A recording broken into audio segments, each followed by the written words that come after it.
Dear students, आपने पिछली video में अध्ययन किया बेसिक कॉन्सेप्ट ऑफ इकोलॉजी, यानी कि पारिस्थितिकी की सामान्य अवधारणा को जाना। इसके साथ ही पारिस्थितिकी की कौन कौन सी शाखाएं होती हैं उन चीज़ों को जाना। तो हमारा जो बीएससी पार्ट थर्ड ईयर का सिलेबस है उसमें पहला टॉपिक जो मेंशन है वो था बेसिक कॉन्सेप्ट ऑफ इकोलॉजी, जिसको आप जान चुके हो। जब आप इकोलॉजी के सामान्य अवधारणाएं जान जाते हैं या जान चुके हैं, तो आज हमारा जो सिलेबस के अकॉर्डिंग दूसरा टॉपिक है वो है सीमाकारी कारकों की अवधारणाएं। दूसरा टॉपिक कौन सा है? सीमाकारी कारकों की अवधारणा।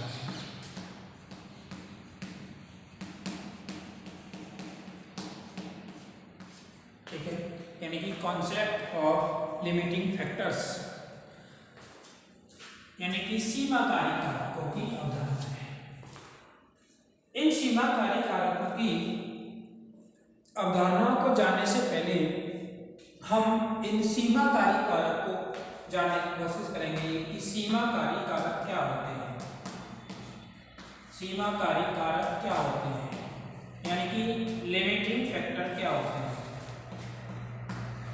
तो लिमिटिंग फैक्टर को जानने के लिए सबसे पहले हम बात करेंगे कि भाई कोई भी जो जीव है वो जीव जन्म से लेकर के मृत्यु पर्यंत वृद्धि एवं विकास की घटनाओं से परिचित होता है, यानी कि उसमें निरंतर वृद्धि एवं विकास की घटनाएं होती रहती हैं। अब जो ये जीवों में वृद्धि एवं विकास की क्रियाएं होती हैं, ये वृद्धि एवं विकास की क्रियाएं किनके द्वारा होती हैं, इनके लिए क्या जिम्मेदार होता है? कारक। वो कारक कौन कौन से होते हैं? जैसे भोजन हो गया, भोजन है ना। क्या हम कोई भी कार्य या हमारे जो शरीरों की ग्रोथ हुई है, हमारा शारीरिक वृद्धि जो हुई है, क्या बगैर भोजन के हो सकती है? बिल्कुल नहीं हो सकती है। ठीक है, तो इस भोजन में क्या क्या उपस्थित होते हैं? देखिए, भोजन में पोषक तत्व उपस्थित होते हैं। भोजन में क्या उपस्थित होते हैं? पोषक तत्व उपस्थित होते हैं, खनिज पदार्थ उपस्थित होते हैं, ये सारी चीजें उपस्थित होते हैं। ठीक है बच्चों, तो ये क्या करते हैं? जीव की वृद्धि को प्रभावित करते नहीं करते? ये सभी कारक किसको प्रभावित करते हैं? जीव की वृद्धि को प्रभावित करते हैं। अर्थात जीव की वृद्धि के लिए कारक आवश्यक हैं, तो ये कारक होंगे। ठीक है, यदि जो हम भोजन ग्रहण कर रहे हैं उस भोजन में पोषक तत्वों की क्या हो जाएगी? कमी हो जाएगी। यदि उस भोजन में पोषक तत्वों की कमी हो जाए तो क्या हो जाएगा? हमारी वृद्धि कैसी होगी? प्रभावित होगी कि नहीं होगी? वृद्धि रुक जाएगी। जैसे सपोज कीजिए, अब जो जीव है ना, इस पर जीव क्या है? जीव पादप भी होते हैं और जंतु भी होते हैं। तो सीमाकारी कारक पादपों में भी देखे जाते हैं, जंतुओं में भी देखे जाते हैं। अब जैसे बात करें कि पोषक तत्वों में क्या आते हैं? पोषक तत्व जो होते हैं ना, ये पोषक तत्व दो प्रकार के होते हैं। एक तो बृहत पोषक तत्व, बृहत पोषक तत्व, और दूसरे होते हैं सूक्ष्म पोषक तत्व। दूसरे कौन से होते हैं? सूक्ष्म पोषक तत्व। ठीक है, हम जो वृद्धि को प्रभावित कौन कर रहे हैं? पोषक तत्व दो प्रकार के हैं, बृहत पोषक तत्व और सूक्ष्म पोषक तत्व। अब ये बृहत पोषक तत्व और सूक्ष्म पोषक तत्व क्या है?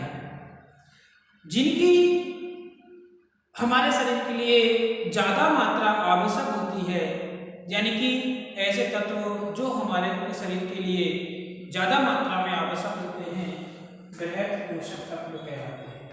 क्या कहलाते हैं? बृहत पोषक तत्व कहलाते हैं। जैसे कार्बन, हाइड्रोजन, ऑक्सीजन, कैल्शियम, ये इत्यादि कैसे हैं? बृहत पोषक तत्व हैं। इसके विपरीत ऐसे पोषक तत्व जिनकी हमारे शरीर के लिए कम मात्रा आवश्यक होती है सूक्ष्म पोषक तत्व कहलाते हैं। जैसे इनकी बात करें हम सिलिकॉन, ठीक है, इसके अलावा सोडियम, मैग्नीशियम, ठीक है, एंटीमनी, ये इत्यादि ऐसे पदार्थ हैं सूक्ष्म पोषक तत्व हैं। इनकी शरीर के लिए बहुत कम मात्रा आवश्यक होती है, ठीक है। और ये सभी जो बृहद पोषक तत्व हैं और सूक्ष्म पोषक तत्व में एक क्रांतिक मात्रा में उपस्थित होते हैं। इनकी क्या मात्रा आवश्यक होती है? क्रांतिक मात्रा। जैसे बृहद पोषक तत्व सपोज कीजिए किसी की 5 ग्राम आवश्यकता है, किसी तत्व में बृहद पोषक तत्व क्या है, सपोज कीजिए किसी की 5 ग्राम पोषक तत्व की आवश्यकता है, यानी कि 5 ग्राम कार्बन की आवश्यकता है, ठीक है। तो ये 5 ग्राम से यदि कम होगा और या ज्यादा होगा तो दोनों ही मात्रा क्या कर सकती हैं? जीव की वृद्धि को प्रभावित कर सकती है। तो अभी बात करते हैं, दोबारा रिपीट कर रहा हूं कि सभी जीवों की वृद्धि को पोषक तत्व खनिज पदार्थ क्या करते हैं? प्रभावित करते हैं। ये पोषक तत्व 2 प्रकार के हैं, बृहद पोषक तत्व और सूक्ष्म पोषक तत्व, ठीक है बच्चों। तो अब हम जानने की कोशिश करेंगे।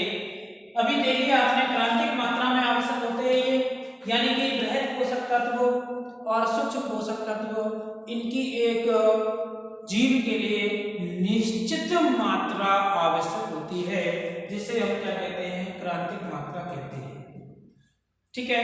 तो अब जानेंगे हम कि सीमाकारी कारक क्या हो जाएंगे।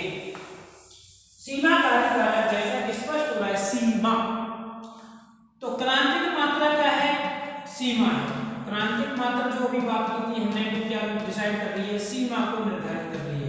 यदि इस क्रांतिक मात्रा से कम है तो सीमा बन जाएगी, और क्रांतिक मात्रा से अधिक है तो भी क्या बन जाएगी? सीमा बन जाएगी। तो आइए जानने की कोशिश करते हैं कि सीमाकारी कारक क्या होते हैं। तो सीमाकारी कारक क्या होते हैं कि ऐसे कारक, ठीक है, ऐसे कारक जिनकी मात्रा, ऐसे कारक जिनकी मात्रा क्रांतिक, ऐसे कारक जिनकी मात्रा क्रांतिक मात्रा से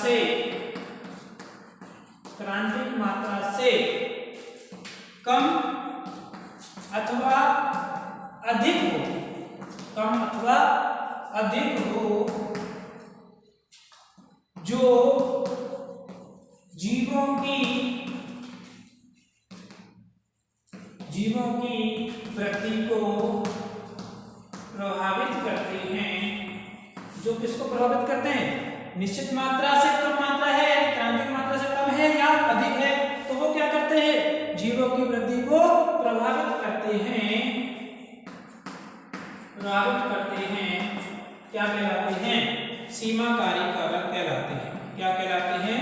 सीमाकारी कारक कहलाते हैं। सीमाकारी कारक कहलाते हैं, ठीक है बच्चों, समझ आया?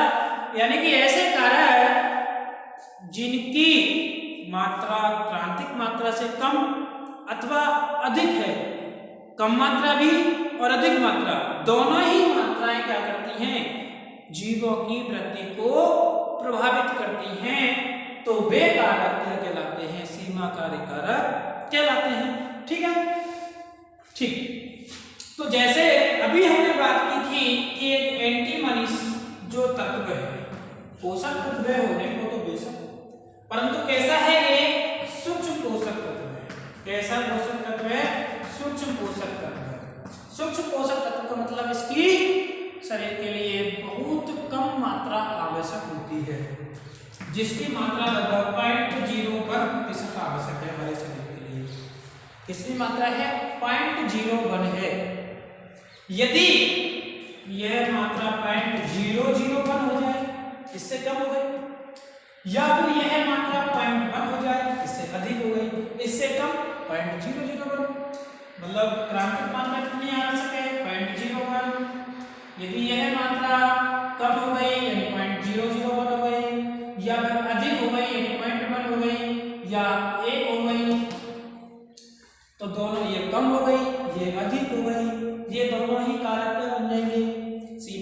कारक बन जाते हैं। ठीक है बच्चों, तो यदि इसकी मात्रा अधिक हो जाएगी, तो इसका हमारे शरीर में कैसा प्रभाव प्रकट होगा?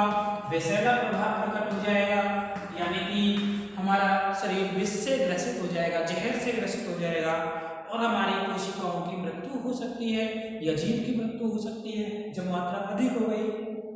और यदि कम हो जाएगा तो जीव की वृद्धि प्रभावित हो जाएगी, यानी वृद्धि नहीं कर पाएगा कोई भी कोशिका या कोई अंग। ठीक है, तो इस तरह के क्या कहलाते हैं? सीमाकारी कारक कहलाते हैं।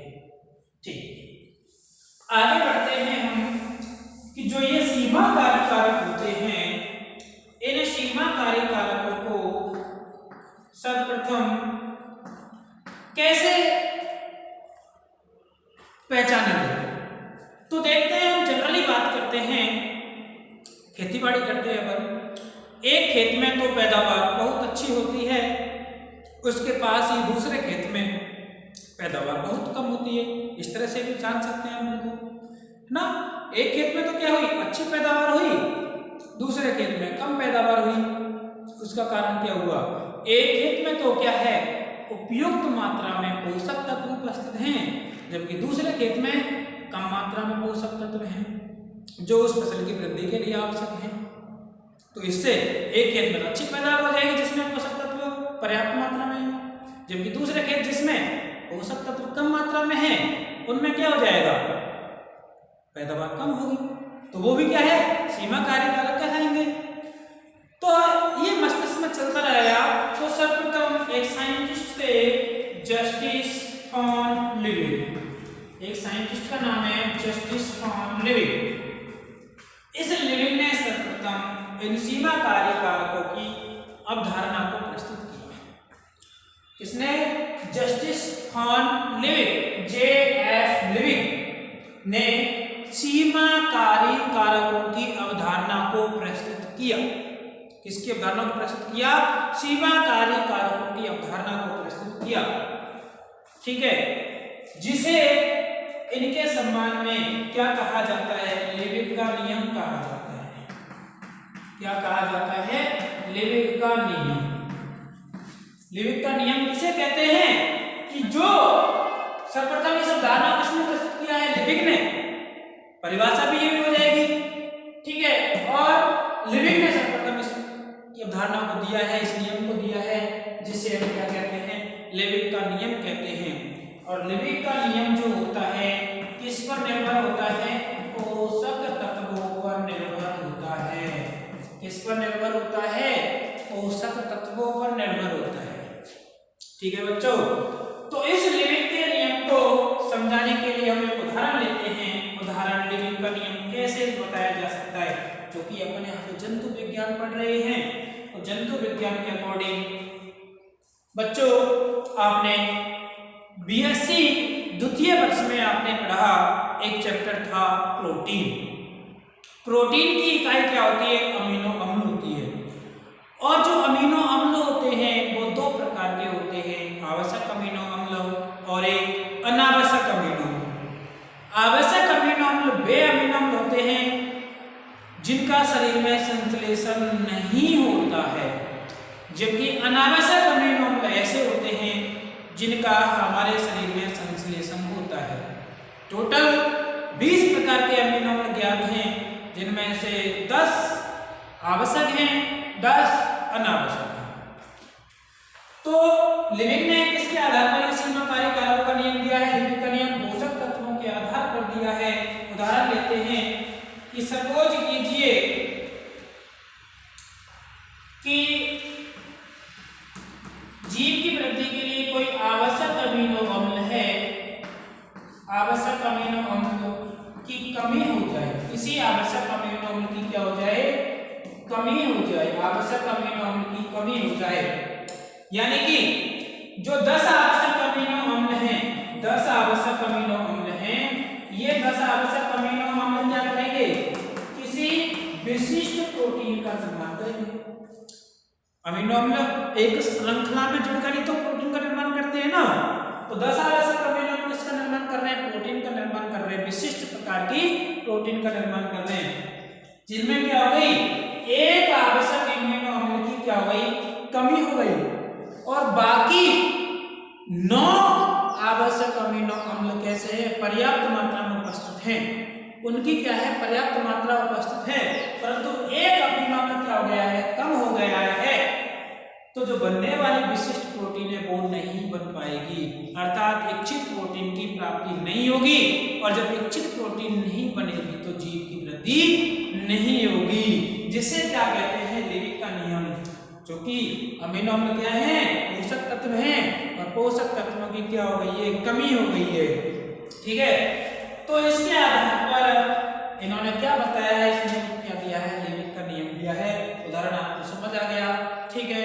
तो जो लेविक का नियम है, दूसरा इसका जो महत्वपूर्ण कंक्लूजन है, निष्कर्ष है, वो ये है कि यह पोषक तत्वों की कमी को, पोषक तत्वों की कमी को, पोषक तत्वों की कमी को सीमाकारी कारक मानता है, पोषक तत्वों की कमी को क्या मानता है, सीमाकारी कारक मानता है।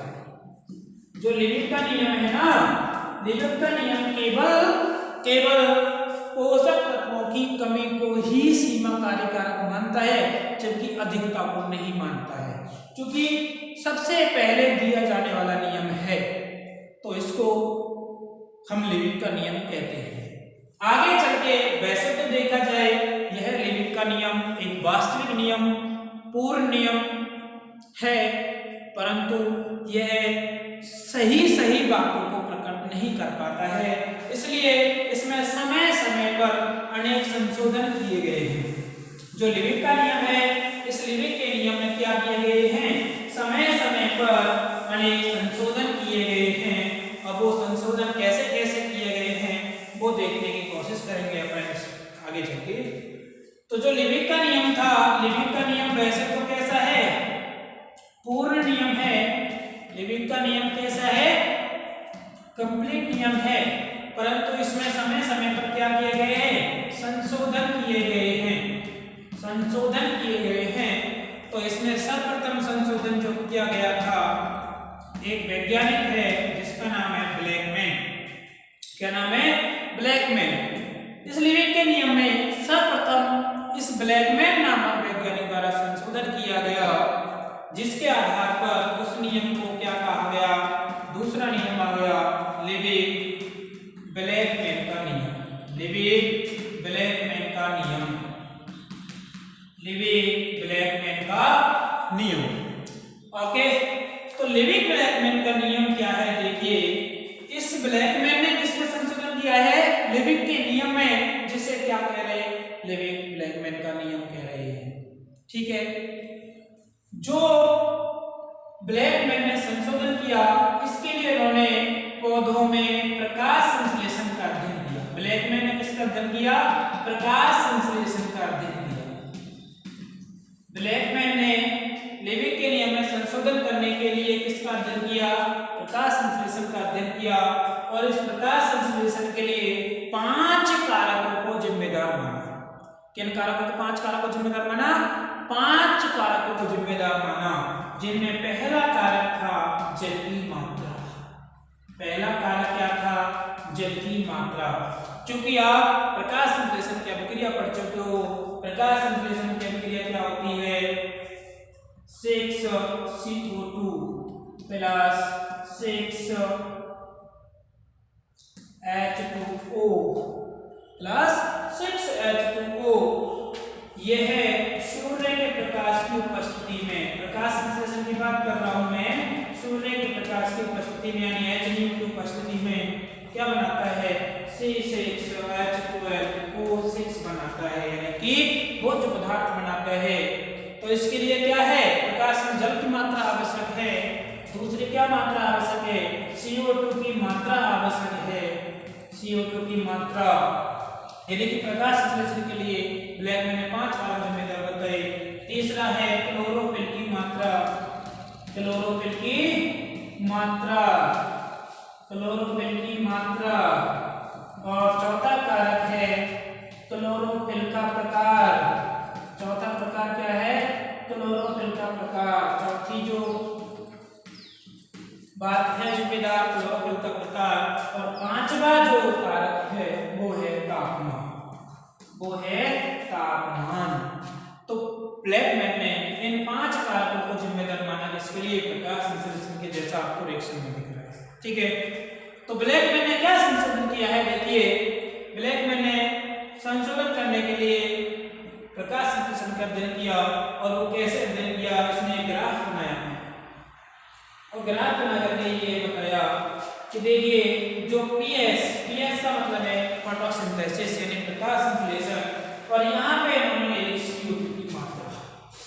नीचे की साइड जो x अक्ष है, x अक्ष पर क्या लिया है, CO2 की मात्रा, और y अक्ष पर क्या लिया है, प्रकाश संश्लेषण की दर को लिया है। तो देखिए ब्लैकमैन ने क्या बताया था, चूंकि जीव की वृद्धि अधिकतम कब होगी, क्रांतिक मात्रा पर अधिकतम वृद्धि होती है, क्रांतिक मात्रा से कम वृद्धि होती है।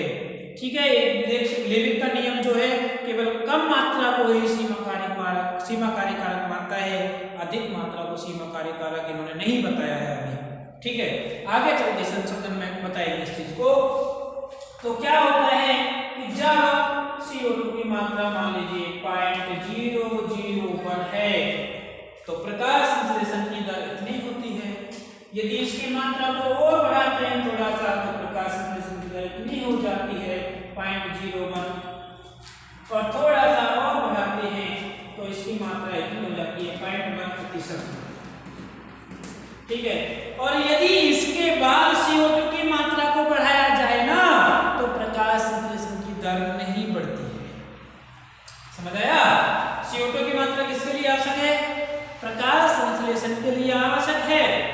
यदि CO2 को एक निश्चित मात्रा के बाद बढ़ाया जाए, इसके बाद निश्चित मात्रा के बाद बढ़ाया जाए, निश्चित मात्रा मतलब कितनी हो गई, 0.1 हो गई, 0.1 के बाद बढ़ाया जाए तो प्रकाश संश्लेषण पर कोई प्रभाव नहीं पड़ता है, जबकि इससे कम मात्रा पर प्रकाश संश्लेषण की दर कैसी है, कम है, जबकि यहाँ पर कैसी हो गई है, अधिकतम हो गई है।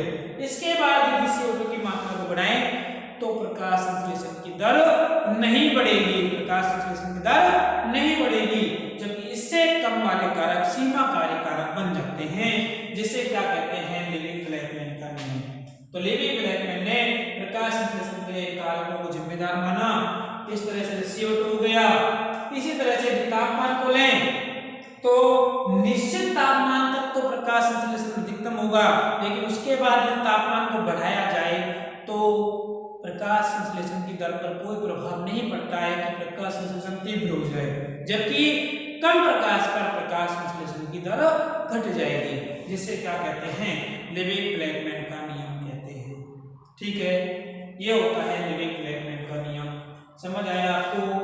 यानी कि ब्लैकमैन ने प्रकाश संश्लेषण के लिए 5 कारकों को जिम्मेदार माना। इन 5 कारकों में से यदि कोई भी कारक क्रांतिक मात्रा से कम है तो प्रकाश संश्लेषण की दर प्रभावित होगी। यदि 5 कारकों में से कोई भी कारक क्रांतिक मात्रा से अधिक है तो जीव की वृद्धि को किसी तरह से प्रभावित नहीं करता है, अर्थात वे सीमाकारी कारक नहीं बनते हैं। केवल सीमाकारी कारक कब बनते हैं, जब क्रांतिक मात्रा से कम होते हैं, जिसे क्या कह दिया, लेवी-ब्लैकमैन का नियम कह दिया। ठीक है, नेक्स्ट जो संशोधन हुआ था वो दिया था टेलर के द्वारा।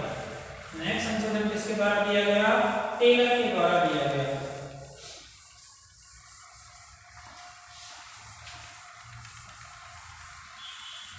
देखिए नेक्स्ट नियम आता है टेलर का नियम, जो सीमाकारी कारकों के नियम है, धारणा है, उनमें नेक्स्ट आती है टेलर की नियम या टेलर की अवधारणा।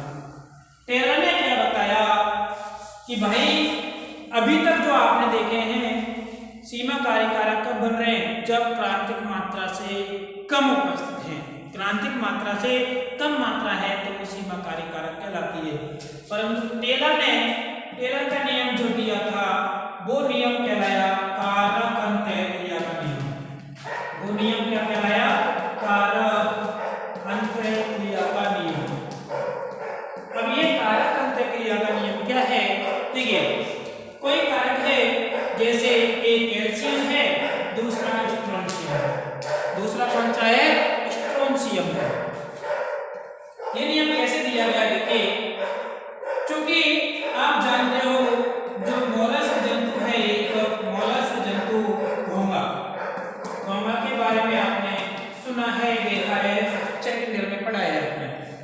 क्योंकि घोंघा कैसे जल में रहना चाहता है, कैल्शियम युक्त जल में रहता है, कैल्शियम युक्त जल में रहता है, क्योंकि घोंघे के ऊपर जो कवच पाया जाता है वो किसका बना होता है, कैल्शियम का बना होता है। जो घोंघे के ऊपर कवच पाया जाता है वो किसका बना होता है, कैल्शियम का बना होता है।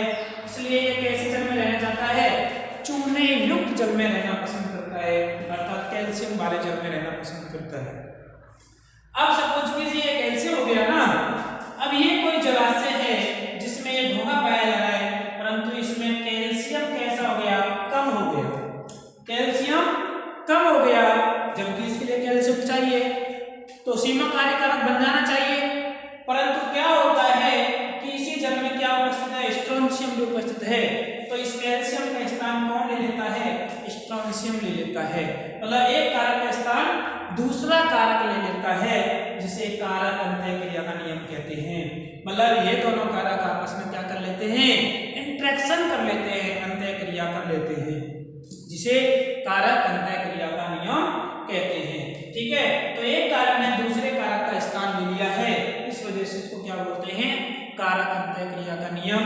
और किसने दिया था, टेलर के द्वारा दिया गया है, इसलिए इसको टेलर का नियम कहते हैं। ठीक है, तो घोंघा के साथ में रहना पसंद करता है कैल्शियम वाले में, परंतु कैल्शियम की कमी हो गई और स्ट्रोंशियम वहां पे है, तो कैल्शियम का स्थान क्या ले लेते हैं, स्ट्रोंशियम ले लेता है, और घोंघा का कवच किसका बन जाता है, स्ट्रोंशियम का बन जाता है। ठीक है, ये हो गया। नेक्स्ट नियम जो आता है सीमा कार्यकारक के नियम में, वो आता है सहनशीलता का नियम। क्या आता है, सहनशीलता का नियम, सहनशीलता का नियम। अब देखिए सहनशीलता का नियम क्या बात बताता है। इस सहनशीलता के नियम को एक साइंटिस्ट है सेल्फर्ड नामक वैज्ञानिक द्वारा दिया गया। यह सहनशीलता का नियम किसके द्वारा दिया गया, सेल्फर्ड के द्वारा दिया गया। तो बच्चों आपने इससे पहले वाले जो नियम पढ़े हैं उनमें सीमा कार्यकारक किनको माना है, जिनकी मात्रा क्रांतिक मात्रा से कम है उनको क्या माना है, सीमा कार्यकारक माना है। परंतु सेल्फर्ड क्या बताते हैं, सुनिए ध्यान से, कि यदि कोई कारक है ना, कोई भी कारक क्रांतिक मात्रा से कम है तो सीमा कार्यकारक है, परंतु यदि क्रांतिक मात्रा से अधिक हो जाए तो वह भी कारक क्या बन जाता है, सीमाकारी कारक बन जाता है। ठीक है, ध्यान से सुनना है कि अभी तक इनसे पहले वाले नियम, सहनशीलता के नियम से जो पहले नियम थे, लिविक का नियम था, लिविक ब्लैकमैन का नियम था, उनमें सीमाकारी कारक इनको माना है हमने जो क्रांतिक मात्रा से कम मात्रा में उपलब्ध हैं। परंतु सेल्फर्ड क्या बताते हैं कि भाई क्रांतिक मात्रा से कम मात्रा सीमाकारी कारक तो है ही, परंतु यदि क्रांतिक मात्रा से अधिक मात्रा हो जाए तो भी क्या बन जाती हैं, वो सीमाकारी कारक बन जाती हैं। ठीक है, यानी कि क्रांतिक मात्रा को हम सहनशील मात्रा भी कह सकते हैं, टॉलरेट क्वांटिटी भी कह सकते हैं।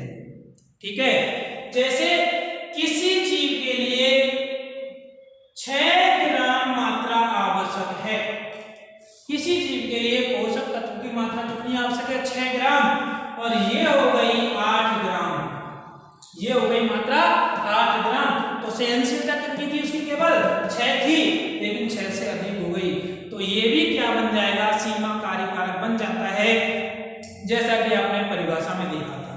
ठीक है, तो ये भी क्या बन जाएगा, सीमाकारी कारक बन जाएगा। यानी सेल्फर्ड द्वारा ये बताया गया है कि यदि कोई कारक सीमा यानी कि क्रांतिक मात्रा से अधिक हो जाता है, तो ये क्रांतिक मात्रा थी, क्रांतिक मात्रा से अधिक हो गया तो यह भी क्या बन जाता है, सीमाकारी कारक बन जाता है, जिसे सहनशीलता का नियम कहते हैं। ठीक है, जो किसके द्वारा दिया गया है, सेल्फर्ड के द्वारा दिया गया है। ठीक है, शेल्फर्ड का नियम समझ आ गया आपको। उसके पश्चात ये नियम दे दिए गए, तो इन नियमों के आधार पर एक संयुक्त अवधारणा प्रस्तुत की गई है। जो सारे नियम दिए गए, लेविक का नियम है, लेविक ब्लैकमैन का नियम है, टेलर का नियम है और सहनशीलता का नियम है, जिसे शेल्फर्ड का नियम भी कहते हैं। सहनशीलता के नियम को क्या कहते हैं? शेल्फर्ड का नियम कहते हैं। इन सभी नियमों के आधार पर एक अवधारणा प्रस्तुत की गई, जिसे सीमाकारी कारकों की संयुक्त अवधारणा के नाम से जानते हैं। जिसे क्या नाम से जानते हैं? सीमाकारी कारकों की संयुक्त अवधारणा।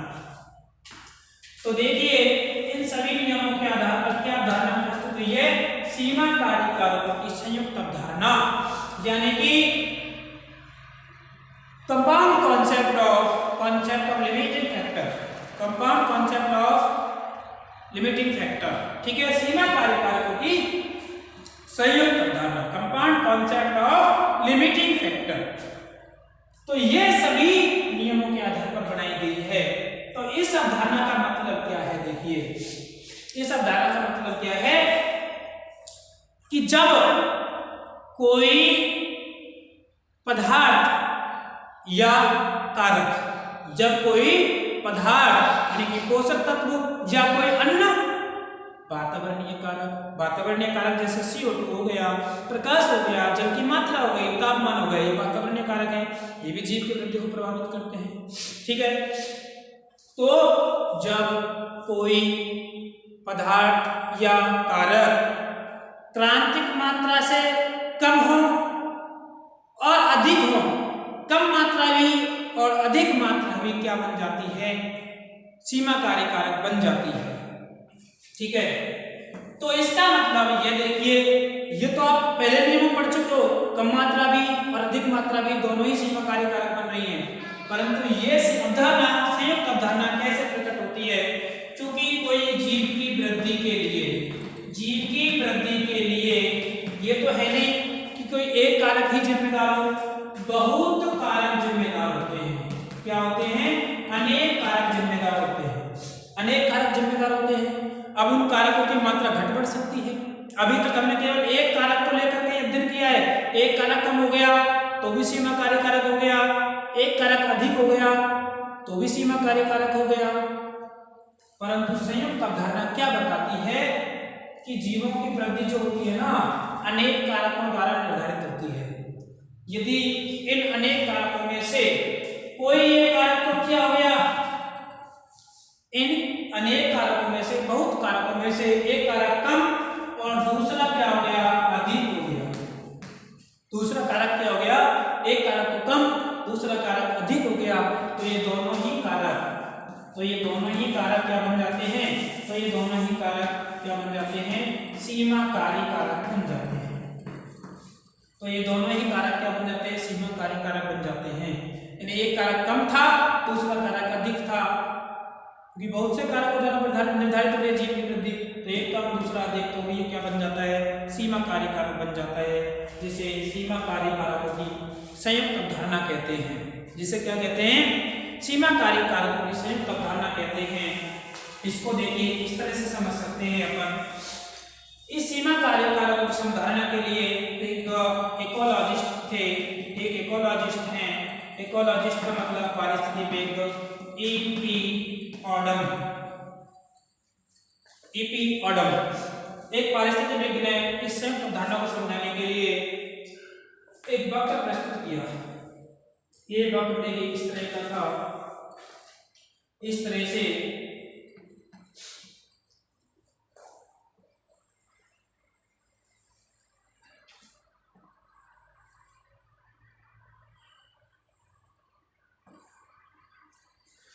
से एक वक्र बनाया ऑडम ने इस संयुक्त अवधारणा को समझाने के लिए। यह अधिकतम परास को प्रदर्शित करता है। ये किसको प्रदर्शित करता है? वक्र अधिकतम परास को, और यह न्यूनतम परास को प्रदर्शित करता है, न्यूनतम परास को। ठीक है, तो ये क्या है? अधिकतम परास है और ये न्यूनतम परास है। तो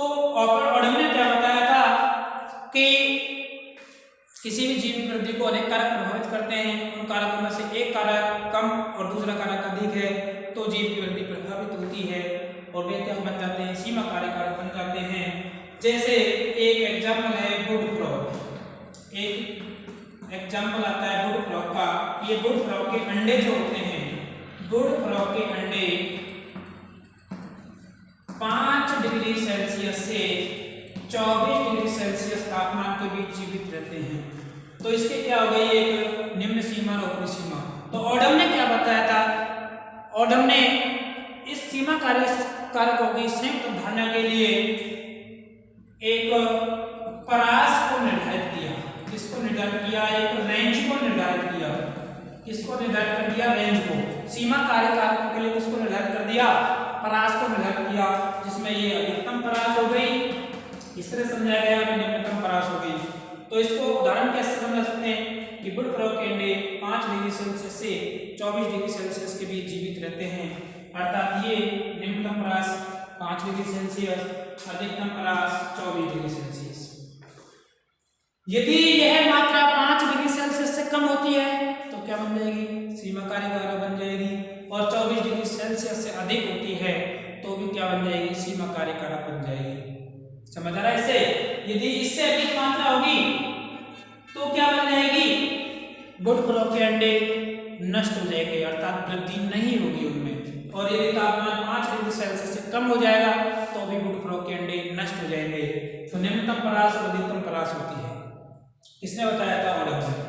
इस सीमा कारकों की संयुक्त धारणा के लिए ओडम ने एक परास को निर्धारित किया। तो परास 2 प्रकार की होती है, अधिकतम परास और निम्नतम परास। यदि अधिकतम परास से अधिक और निम्नतम परास से कम होता है तो वे कारक क्या बन जाते हैं, सीमा कारक बन जाते हैं। जैसे 5 डिग्री सेल्सियस से कम तापमान होगा तो वुड फ्रॉग के अंडे नष्ट हो जाएंगे, 24 डिग्री सेल्सियस से अधिक होगा तो भी वुड फ्रॉग के अंडे नष्ट हो जाएंगे। तो इस अधिकतम परास के लिए एक शब्द आता है पृथुस्थैतिक। एक शब्द क्या आता है, पृथुस्थैतिक। और निम्नतम परास के लिए जो शब्द आता है तनुस्थैतिक शब्द आता है। इसके लिए क्या शब्द आता है, निम्नतम परास के लिए तनुस्थैतिक शब्द आता है। अधिकतम परास को पृथुस्थैतिक शब्द से प्रदर्शित करते हैं और निम्नतम परास को तनुस्थैतिक शब्द से प्रदर्शित करते हैं। तो इस तरह से यह सीमा कारकों की संयुक्त धारणा होती है। ठीक है, आशा करता हूँ कि आपको अच्छी तरह से समझ आया होगा। यदि अभी आपको किसी तरह की समस्या, किसी तरह की प्रॉब्लम है तो कमेंट्स करके बताइएगा। Thank you so very much.